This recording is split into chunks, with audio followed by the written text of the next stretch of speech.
When Muammar Gaddafi was killed, many Libyans hoped their country would be free. Just 4 years later, the country is in chaos, and the Islamic State dominates parts of eastern Libya. The country has now become the Western Front in the war against ISIS. Chief international correspondent Gary Lane brings us this inside look at Libya then and now. CBN News visited Libya in the summer of 2011, when anti-government forces were fighting to overthrow Muammar Gaddafi. We spent several days with Coptic Christians from Egypt, who granted us exclusive access to a Sunday service. They told us they were in Libya serving the Libyan people. Most were doctors, nurses, and teachers. We also visited Derna, a coastal city in eastern Libya, not far from the Egyptian border.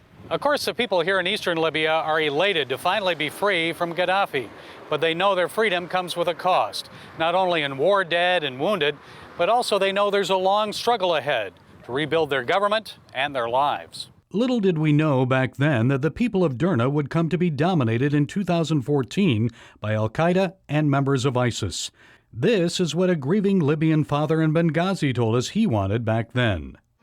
We ask the American people to stand up with us in this affliction, to support us with weapons and international resolutions and money to eliminate this tyrant. But instead of democracy, some Libyans have replaced one form of dictatorial rule with another that is much worse. And instead of freedom of religion, ISIS has given them this. As a result, Egypt's President al-Sisi responded with force. The people of the port city of Derna woke up to this.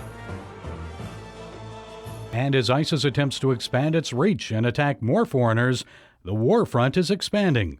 ISIS now faces more aggressive opposition from moderate Muslim governments, not only from the Kurds on its eastern front in Iraq, but also from the Jordanians. They're striking at the heart of ISIS in Syria. And now the Egyptians are hitting Libya to the west. And Egypt has called for international intervention to defeat ISIS in Libya. The request comes as fears grow about ISIS possibly using Libya as a base to launch attacks against Italy. Gary Lane, CBN News.